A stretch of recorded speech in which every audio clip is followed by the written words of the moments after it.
Ini dia guys, the all new Proton X50 2025.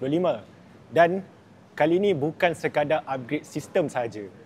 Kalau anda boleh lihat, kebanyakan komponen telah ditambah baik dan muka hadapan pun sudah seperti kereta-kereta Eropah.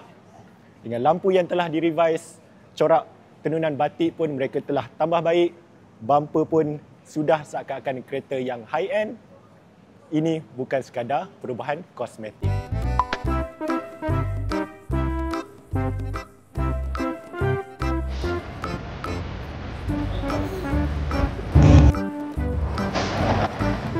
Kali ini ada 7 komponen luaran yang mereka telah tambah baik, iaitu lampu, bumper, spoiler, corak tenunan batik, lihat rim kedua-duanya.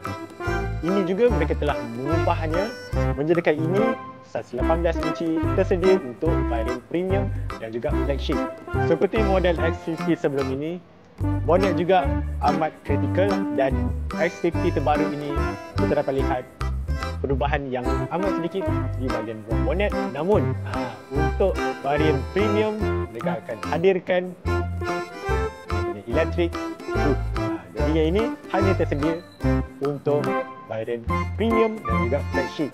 Untuk eksekutif tiada.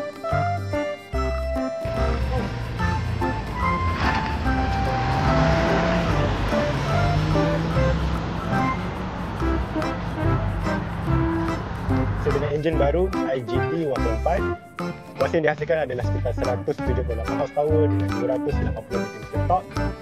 Kita boleh rasa kalau kita tekan pedal akan terus laju, dan yang paling best, kurang gegaran dan bunyi di dalam kabin. So bila LPH dah di-improve, of course dalam pun dengan keseluruhan kabin yang dah ditambah baik, menjadikan kereta ini lebih sesuai untuk golongan berkeluarga kecil ataupun orang muda yang nakkan kereta eksekutif sporty yang boleh long travel dan short distance travel. Kita akan tengok percutan dia. On paper, dia boleh pergi 7.69 second. Jom kita tengok laju dia boleh pergi berapa gram. Dan aku sebagai orang biasa, dia try. So 8.9